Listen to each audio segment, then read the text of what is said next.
السلام عليكم ورحمة الله تعالى وبركاته.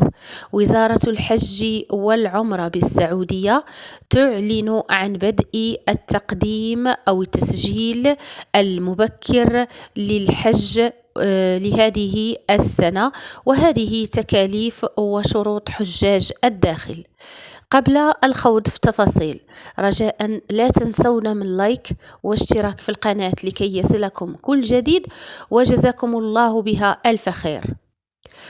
أعلنت المملكة العربية السعودية عن إتاحة التسجيل المبكر للحجاج من داخل المملكة عبر موقع وزارة الحج والعمرة وتطبيق نسك للراغبين بأداء مناسك الحج لهذا العام.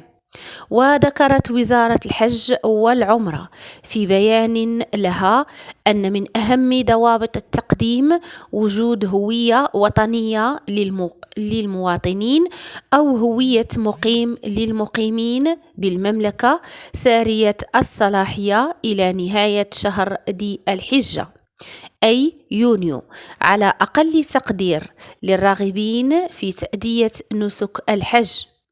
وأضافت أن الحد الأدنى للتسجيل لأداء الحج لهذا العام هو 12 عاما، مع أولوية التسجيل لمن لم يسبق لهم الحج.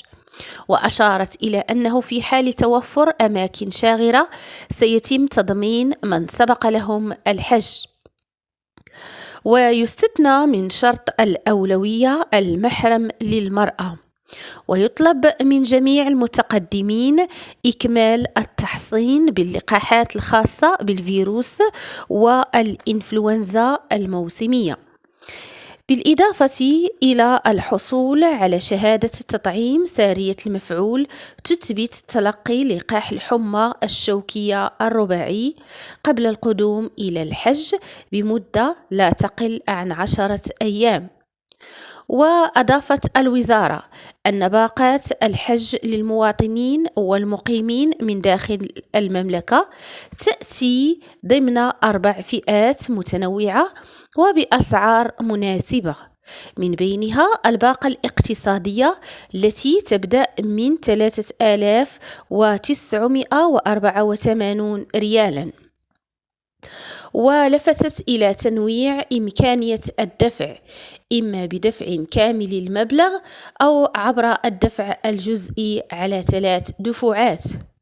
وقد أكدت الوزارة على أن التعاقد على الخدمات المتعلقة بالحج وتقديمها يتم من خلال الشركات والمؤسسات المرخص لها من قبل الوزارة بخدمة الحجاج من داخل المملكة والمدرجة في موقع الوزارة، وأن يكون التسجيل لأداء الحج من خلال الحاج نفسه، مع الحرص على عدم التعاقد مع أي حملات أو شركات غير مرخص لها من وزارة الحج والعمرة أو غير مدرجة ضمن موقع الوزارة. كما أكدت على ضرورة مراجعة الخدمات المدرجة في الباقات عند الحجز للتأكد من مناسبتها قبل إتمام الحجز، والحرص كذلك على دقة المعلومات عند تسجيل البيانات واختيار الباقات، وعدم تكرار استخدام رقم الجوال في التسجيل في طلب مختلف. شكرا لكم على حسن المتابعة، وإلى اللقاء في فيديو قادم إن شاء الله.